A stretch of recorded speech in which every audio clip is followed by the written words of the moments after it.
ঐতিহাসিক এই রংপুর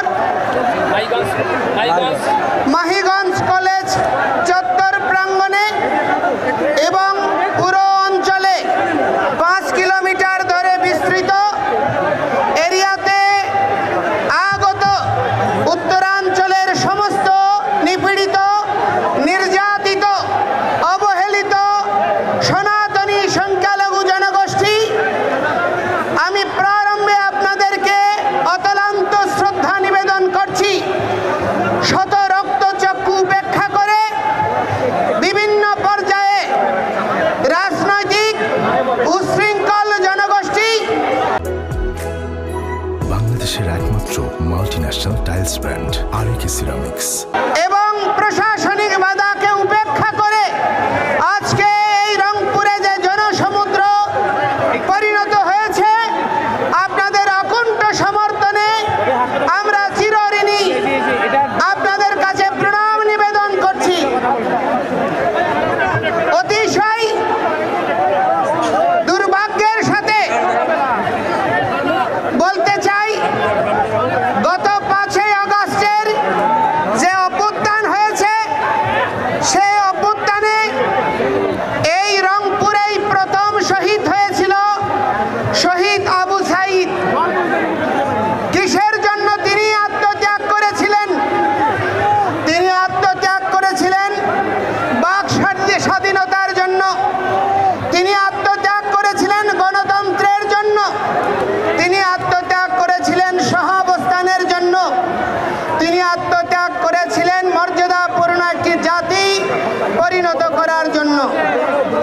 শহীদ রুদ্র আত্মাহুতি দান করেছেন সে আন্দোলনে, একজন মুসলমান, একজন হিন্দু। এভাবে পরস্পরের পাশে দাঁড়িয়ে অভ্যুত্থান সাধিত হয়েছে। যাদের আত্মত্যাগ আর বলিদানের বিনিময়ে এই অভ্যুত্থান হয়েছে, তারা কি তার মূল্য পেয়েছে? তারা কি তার মূল্য পেয়েছে? আজকে দেখুন, নেট স্লো করে দেওয়া হয়েছে, প্রতিটি জায়গায় সমাবেশে নেট স্লো করে দেওয়া হচ্ছে। আজকে যিনি তথ্যমন্ত্রী, তিনি দায়িত্ব নিয়েছিলেন গত সরকারের, এই তথ্যমন্ত্রী আপনার পলক, তিনি নেট স্লো করে দিয়েছেন এই অভিযোগে তার অবস্থানের পরিবর্তন সাধন করার জন্য। কিন্তু অতিশয় দুর্ভাগ্যের বিষয়, কি পরিবর্তন দেখছি যে আগের চেয়েও একই রকম অবস্থা, কোনো পরিবর্তন হয়নি। এই অবস্থা শহীদ আবু সাঈদ, শহীদ রুদ্র, শহীদ মুক্ত সহ নিপীড়িত যেই সমস্ত আত্মাহুতি দানকারী শহীদ, যারা এই পরিবর্তনের জন্য জীবন দিয়েছে, তাদের রক্তের সঙ্গে বেঈমানি। এই অবস্থা আমরা মেনে নিতে পারি না। আজকে 1971 সনে দেশ স্বাধীন হয়েছে, 30 লক্ষ শহীদ হয়েছে। যশোর যে মুক্তিযুদ্ধ জাদুঘর রয়েছে খুলনাতে, তার তত্ত্বাবধানে 40 খণ্ড বই প্রকাশিত হয়েছে। সেই 40 খণ্ড বই এবং বাকি যে সার্ভে হয়েছে 24টি জেলায়, 64টি জেলায় 30 লক্ষ শহীদের 2/3 হচ্ছে হিন্দুরা। 1 কোটি শরণার্থী হয়েছে। এটা আমার পরিসংখ্যান নয়, জাতিসংঘ সহ অক্সফাম থেকে শুরু করে যতগুলো আন্তর্জাতিক সংস্থার পরিসংখ্যান, সেই পরিসংখ্যান বলে যে সেই 1 কোটি শরণার্থীর মধ্যে 70% হচ্ছে হিন্দুরা, যাদের বাড়িঘর ধ্বংস হয়েছে, লুটপাট হয়েছে, তার প্রাপ্ত মর্যাদা পায়নি। বাংলাদেশের স্বাধীনতার পরে আমরা বিগত সরকারকে দেখেছি, আমরা ইতিহাসকে অবমূল্যায়ন পছন্দ করি না। স্বাধীন বাংলাদেশের যার দ্বারা স্বাধীনতা এসেছিল, সেই শেখ মুজিবুর রহমান, ওনাকে শুধুমাত্র একক সম্মান প্রদান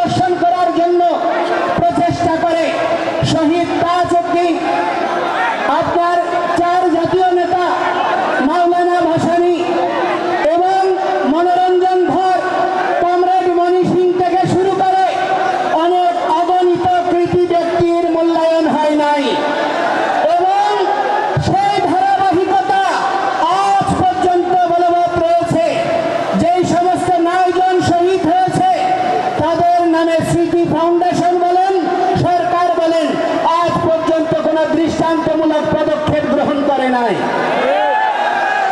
এবং অতিশয় দুর্ভাগ্যের বিষয় যে এই দেশে স্বাধীনতা যুদ্ধে প্রথম শহীদ হয়েছে, যেই শহীদকে বীর শ্রেষ্ঠ বলে ঘোষণা করা হয়েছিল, সেই বীর শ্রেষ্ঠটি হচ্ছে দাস পার্টির প্রতিষ্ঠাতা জগৎজ্যোতি দাস, যাকে তৎকালীন আপনার প্রবাসী সরকার গেজেট প্রকাশ করেছে। আকাশবাণী, স্বাধীন বাংলা বেতার কেন্দ্র থেকে শুরু করে প্রতিটি সংবাদ মাধ্যম থেকে প্রথম বীর শ্রেষ্ঠ হিসেবে স্বীকৃতি দেওয়া হয়েছে।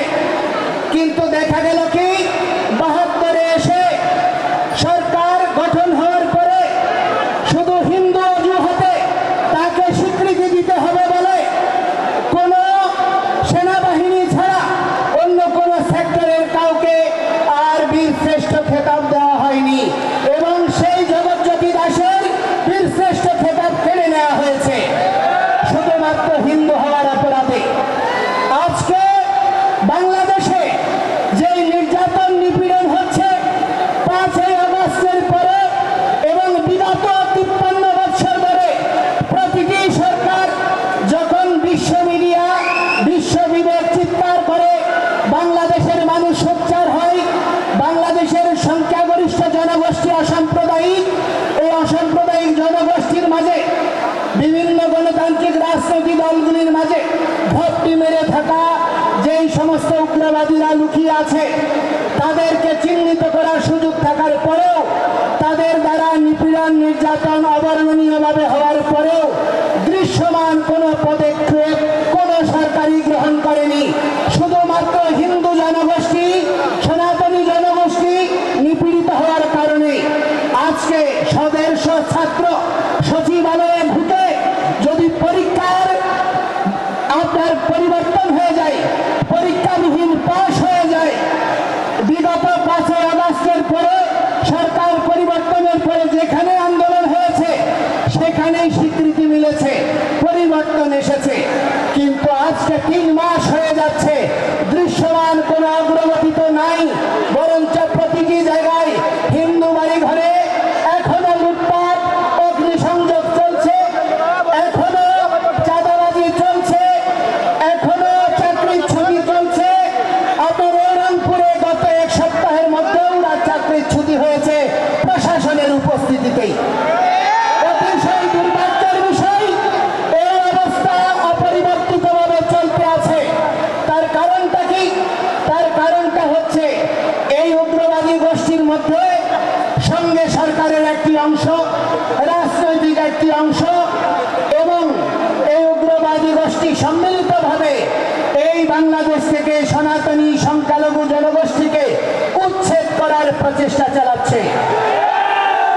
আমরা এই ভূমির ভূমিপুত্র, কোন অবস্থায় এই স্থান থেকে আমাদেরকে ছুড়ে ফেলা যাবে না। আমরা মুঘল নই, আমরা ওলন্দাজ নই, আমরা ফরাসি নই, আমরা ব্রিটিশ নই, আমরা উড়ে আসিনি। আমরা এই বঙ্গ, যিনি প্রহ্লাদ মহারাজের পৌত্র, যিনি বলি মহারাজের পুত্র, সেই বঙ্গ মহারাজ বঙ্গের নামানুসারে যেই বঙ্গভূমি, আমরা তার উত্তরাধিকার। আমাদের এখানে প্রথম অধিকার রয়েছে। আমাদের অধিকারকে অস্বীকার করার কোন প্রচেষ্টা সনাতনীরা আর মেনে নেবে না। বহু নিপীড়ন হয়েছে, বহু নির্যাতন হয়েছে, সনাতনীদেরকে বিভক্ত করে রেখা হয়েছে। হয় আওয়ামী লীগ, নয় বিএনপি, নয় জাতীয় পার্টি, বিভিন্ন দলীয় তকমায় বিভক্ত করে রাখা হয়েছে। আজকে সেই সমস্ত দালালদেরকে আমরা সাবধান করে দিতে চাই। ঐক্যের সুবাতাস বয়ে বেড়াচ্ছে। এখানে কেউ বিভক্ত করতে চাইলে সে যেই হোক, তাকে আমরা ছুঁড়ে ফেলবো। বিভক্তকারীকে আর স্থান দেব না। আপনারা স্থান দেবেন? কোন অবস্থায় আমরা বিভক্ত হব না। ঐক্য পরিষদ, পূজা পরিষদ, জন্মাষ্টমী পরিষদ, বিদ্যার্থী, ইসকন, জাগো হিন্দু মহাজোট, যত সংগঠন আজকে সম্মিলিত সেনাবাহিনী জাগরণ জোট হয়েছে, এই ঐক্যকে প্রতিহত করা যাবে না। এই অবস্থা দেখে আজকে তারা ভীত হয়ে গিয়েছে। প্রতিটি জায়গায় জায়গায় সাবুতে স্টাডি করা হচ্ছে, ঘটনা প্রবাহের জন্য দেওয়া হচ্ছে। আজকে আপনার সৈয়দপুর, জলঢাকা, দিনাজপুর থেকে শুরু করে বিভিন্ন জায়গা থেকে আগত শত শত বাসকে পথে আটকে রাখা হয়েছে, হামলা করা হয়েছে। দু তিনজন আমাদের আহত ভাইকে কিছুক্ষণ আগে পুলিশ কমিশনারের নেতৃত্বে রংপুর মেডিকেলে নিয়ে যাওয়া হয়েছে। তাদের অবস্থা আশঙ্কাজনক। অপরাধ কি? সনাতনী ঐক্যে যোগ দেওয়া। এই অপরাধে আজকে আমাদেরকে দমিত করার প্রচেষ্টা হচ্ছে। কোন ধরনের হীন প্রচেষ্টাকে আপনারা যদি প্রশ্রয় দান করেন, এই বাংলাদেশ সিরিয়া হবে, এই বাংলাদেশ ইরাক হবে, এই বাংলাদেশ লেবানন হবে, উপনিবেশিক শক্তির লীলাভূমি হবে। এই দেশে কোন সরকার, কোন রাজনৈতিক দল স্থায়ী ক্ষমতা উপভোগ করতে পারবেন না। বিদেশি শক্তি এখন থেকেই তো বাংলাদেশের জায়গায় ক্ষমা দেওয়ার জন্য প্রচেষ্টা করছে। আমরা বাঙালি, আমরা বাংলাদেশি, আমরা জীবিত থাকতে আমাদের জননী জন্মভূমিষ্ঠ স্বর্গাদপি গরীয়সী, আমাদের মা এবং জন্মভূমি একই সমান। আমাদের মা যেমন আমাদের পূজ্য, এই জন্মভূমি পূজ্য। আমাদের 1 ইঞ্চি ভূমিকে নিয়ে কাউকে আমরা ছিনিমিনি খেলতে দেব না। আজকে এই ঐক্যবদ্ধ গণতন্ত্র, সমতা, সাম্য, মৌলিক অধিকারের দাবিতে আমরা যখন সংঘবদ্ধ হয়েছি, যে জাতি জাতীয় পতাকা উত্তোলন করে, জাতীয় সঙ্গীত গেয়ে, সাম্যের কথা বলে, যে কোনো কর্মসূচি শুরু করে, সেই জাতিকে আজকে অতিশয় দুর্ভাগ্যের বিষয়, রাষ্ট্রদ্রোহের মামলায় আমাদেরকে আসামি করা হচ্ছে। অথচ যারা এই জাতীয় পতাকায় চাপ তারা লাগিয়েছে, জাতীয় পতাকা ছুঁড়ে ফেলেছে, জাতীয় পতাকা পদদলিত করেছে, জাতীয় পতাকা আর জাতীয় সঙ্গীত পরিবর্তন করতে চেয়েছে, এই সরকার প্রশাসন তাদের বিরুদ্ধে একটি পদক্ষেপ গ্রহণ করেনি। এই অবস্থা প্রমাণ করে পক্ষপাত দুষ্ট সরকার। এই সরকার মৌলিক গণতন্ত্রে, সাম্য, সমতায় বিশ্বাস যদি করেন, সকলের প্রতি সমান পদক্ষেপ গ্রহণ করুন। আজকে আমরা যখন কর্মসূচি করতে গিয়েছি, জেলা স্কুল থেকে এখানে আমাদেরকে ট্রান্সফার করা হয়েছে, আমাদেরকে হোটেল ছাড়তে বাধ্য করা হয়েছে পুলিশ সুপারের নির্দেশে। আমি বলতে চাই, আজকে ডিসি মহোদয় বলছে রংপুরের লোক না হলে নাকি কথা বলা যাবে না। আরে ভাই, তুমি আমার টাকায়, আমার ট্যাক্সে তুমি চাকরি করছো।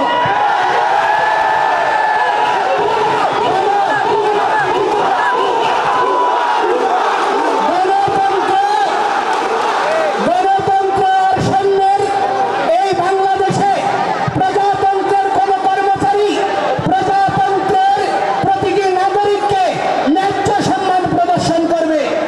অথচ আজ পর্যন্ত সেই প্রচেষ্টাকারীদেরকে কখনো দণ্ড দেওয়া হয়নি, বরঞ্চ তাদেরকে পুরস্কৃত করা হয়েছে। এই অবস্থা আমরা মেনে নিতে পারি না। এই ডিসিকে অবিলম্বে প্রত্যাহার করতে হবে।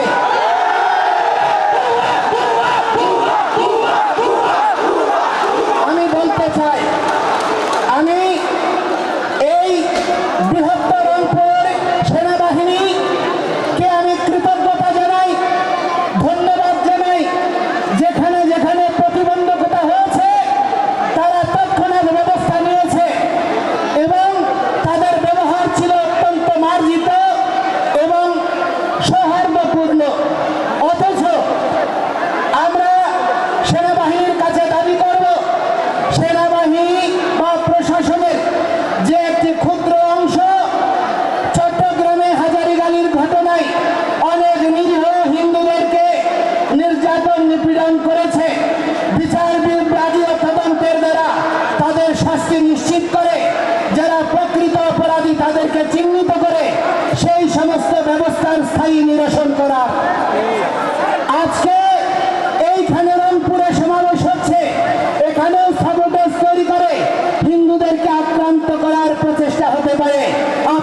সকলে সাবধান থাকবেন। আমি আপনাদেরকে বলতে চাই, আমরা কোনো প্রহসন মেনে নেব না। আমাদেরকে জেলে নেবেন, 3 কোটি হিন্দু জেলে যাওয়ার জন্য প্রস্তুত আছে। জেলখানা তৈরি করুন, কত বড় জেলখানা হতে পারে যে জেলখানায় 3 কোটি জনসাধারণকে ধারণ করবেন। আমরা আর ভয় পাই না। নিপীড়ন নির্যাতন বহু বছর ধরে সহ্য করেছি, আর সহ্য করতে পারবো না। আমি আপনাদেরকে বলছি, আমরা কোন সরকারের বিপক্ষে নই, আমরা কোন সরকারের বা রাজনৈতিক দলের পক্ষেও নই। আমরা গণতন্ত্রে বিশ্বাসী, সাম্য আর সমতায় বিশ্বাসী, সাংবিধানিক অধিকার পাওয়ার জন্য প্রয়াসী। আমাদের এই মৌলিক দাবিকে ভিন্ন খাতে প্রবাহিত করার প্রচেষ্টা করবেন না। আজকে মাননীয় প্রধান উপদেষ্টা বলেছেন, আমরা হচ্ছি বাংলাদেশি, আমরা সংখ্যালঘু নই। যদি আমরা বাংলাদেশি হই, 15,000 কোটি টাকার বরাদ্দ যে ধর্ম মন্ত্রণালয়ে, সেখানে কি করে 200 কোটি টাকার থোক বরাদ্দ হতে পারে 3টা ধর্মাবলম্বীর জন্য। সেখানে কি সমতা প্রদর্শিত হয়েছে? আজকে আমি অনুরোধ করছি, আমাদের এই সম্মিলিত জাগরণী জোট থেকে আমরা একটা ইমেল অ্যাকাউন্ট ঘোষণা করব। এই ইমেল অ্যাকাউন্টে আপনারা সর্বত্র যত বাংলাদেশে ধর্ম অবমাননার দায়ে যত ভাই বোনরা মামলা আক্রান্ত হয়েছে, তাদের মামলার কপি এবং তথ্য আমাদেরকে সরবরাহ করবেন। আমরা বলতে চাই, 5ই আগস্টের পরে আপনি দেখুন, যত খুনি, ডাকাত, শীর্ষ সন্ত্রাসী, রাজনৈতিক দুর্বৃত্ত, হত্যাকারী সকলেই বেরিয়ে গিয়েছে। কিন্তু হিন্দুরা তারা বেরোতে পারেনি। তারা এখনো জেলখানায় পড়ছে। 5 দিন 7 দিন আহত হাজারীগঞ্জের ঘটনার মানুষ, তারা আজকে বিনা চিকিৎসায় কষ্ট পাচ্ছে। মোনা দাস তার স্ত্রীর ওষুধ আনতে গিয়ে তার হাত খুলেছে, তার হাত ভেঙেছে, তার স্ত্রী ক্যান্সার আক্রান্ত 2-1 দিনের মধ্যে মারা যাবে। এইরকম অবর্ণনীয় মানবিক বিষয়েও আমরা কোনো সহযোগ প্রদান করার জন্য দৃশ্যমান ভূমিকা প্রশাসন থেকে পাইনি। আমি চট্টগ্রামের কৃতি সন্তান বিশ্ব নাগরিক ডক্টর মোহাম্মদ ইউনূসকে বলবো, আপনি দেশে পরিবর্তন আনতে চেয়েছেন, আমরাও পরিবর্তনের সমর্থক। আমরা ব্যাকডেটেড নই, আমরা হিন্দুরা কোনো রাজনৈতিক দলের দালাল নই। বাংলাদেশে পরিসংখ্যান করে দেখুন, হিন্দুরা প্রতিটি রাজনৈতিক দলকে ভোট দিয়েছে। এই দুর্বলতা, হিন্দুদের প্রতিটি রাজনৈতিক দলের প্রতি সমর্থন, এই দুর্বলতায় আজকে হিন্দুদেরকে দেশ ছাড়া, বিটে ছাড়া করার জন্য বাধ্য করছে। আমরা আজকে থেকে আর কোন রাজনৈতিক দলের সমর্থক নই। যে দল আমাদের কথা শুনবে, যে দল আমাদের ম্যান্ডেট নিয়ে আমাদের দাবি পূরণ করবে, আমরা শুধুমাত্র তাদেরকেই ভোট দেব।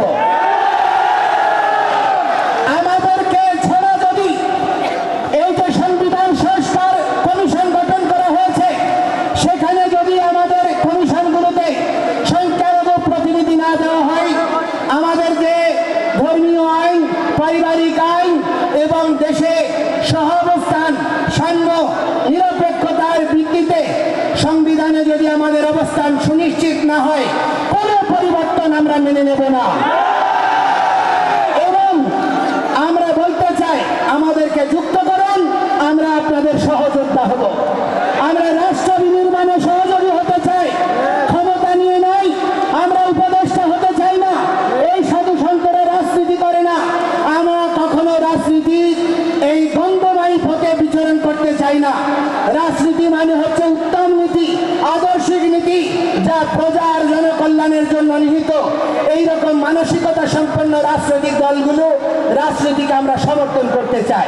সেজন্য আমি আপনাদেরকে বলবো, দয়া করে আমাদেরকে নিয়ে ছিনিমিনি খেলবেন না এবং এই 8 দফা অবশ্যই দ্রুততম সময়ে পরিপূরণ করুন। আমাদেরকে ইন্ডিয়ার দালাল, আমাদেরকে আওয়ামী লীগের দালাল এইসব ট্যাগ দিয়ে বহু রাজনীতি করেছেন, বহুদিন চালিয়েছেন, আর চালানো যাবে না। আজকে আমরা আর বিভক্ত নই। আজকে নারায়ে তাকবীর, আল্লাহু আকবার, এটি আল্লাহর পবিত্র নাম, এটি যদি জামায়াত ইসলামী নিলে দোষ না হয়, এটা সৌদি আরবের যদি স্লোগান না হয়, জয় শ্রীরাম আমার প্রভুর আরাধ্যের নাম, আমার আরাধ্যের নাম, আমার ভগবানের নাম, আমার প্রভুর নামকে কি করে তোমরা ভাই আরএসএস এর ট্যাগ দিচ্ছ, বিজেপির ট্যাগ দিচ্ছ? এটা কি ধর্ম অবমাননা নয়? আজকে আমি বলতে চাই, এই সীতাকুণ্ড বাংলাদেশের ঐতিহাসিক তীর্থভূমি, ভগবান শ্রীরামচন্দ্র সীতার সঙ্গে জড়িয়ে রয়েছে। এই বাংলার সঙ্গে অযোধ্যার রাজ্য জড়িয়ে ছিল, তাহলে রাম কি এই বাংলার নয়? তাহলে ভগবান শ্রীকৃষ্ণ তিনি এই দিনাজপুরে এসেছেন, পাণ্ডবদের সঙ্গে অজ্ঞাতবাসে বিরাট রাজ্যে যোগদান করেছেন, তিনি কি এই বাংলার নয়? আমার ধর্মকে নিয়ে কেন রাজনীতি পেট দেওয়া হচ্ছে? আজকে আমাদেরকে জঙ্গি বলা হচ্ছে।